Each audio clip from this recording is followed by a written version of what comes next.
First at 5 tonight is all about safe practices behind the wheel. What if, in our attempts to be safer, we're going about it the wrong way? That's exactly what some parents are doing, and it's putting their families at risk. A new report out today is aimed at getting Canadians up to speed on the proper use of booster seats. CTV's Jill Matthews has details on that for us tonight, and she joins us now live with more. Jill? Star and Bruce, keeping your children safe in your car is a huge concern for many parents. Still, many aren't putting into practice what they preach. In fact, 70% of Canadians aren't using booster seats for children when they should be. When the Abraham family goes for a ride, booster seats are a must.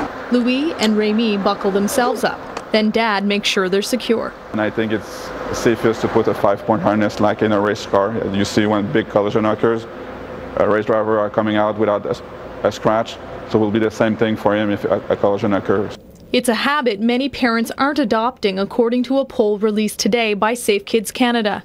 In fact, only 30% of Canadian children who need to be in a booster seat are using one.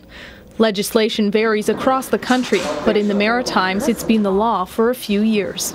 In Nova Scotia, we've had a good 5 years of promotion, and we see 60 to 70% of children who need to be in booster seats are in them. So we're very pleased by that, but there's still work to do. Each year, 61 children are killed in car crashes, and another 3,500 are injured.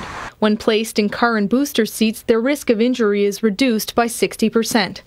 Making a booster seat the safest option for kids too big for car seats but under 4'9". That their booster seat and their seatbelt go hand in hand. The booster seat positions a child so the seatbelt fits them correctly. So they need to use one on every ride to make sure that their children are properly protected and that they're less likely to be severely injured. Making the move from booster seat to seatbelt should be carefully considered.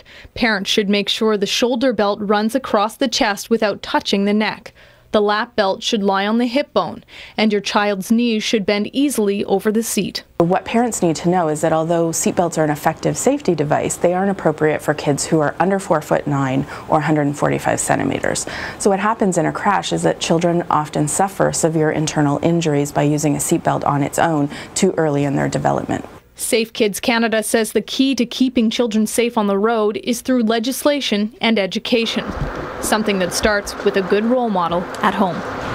Kim Mundle from the IWK tells me that many parents decide whether or not they should use a booster seat based on what their friends or neighbors are doing. So using a booster seat for your child could not only save your child's life, but someone else's. Star? Thanks so much for that tonight, Jill. You're welcome. CTV's Jill Matthews reporting live from Halifax.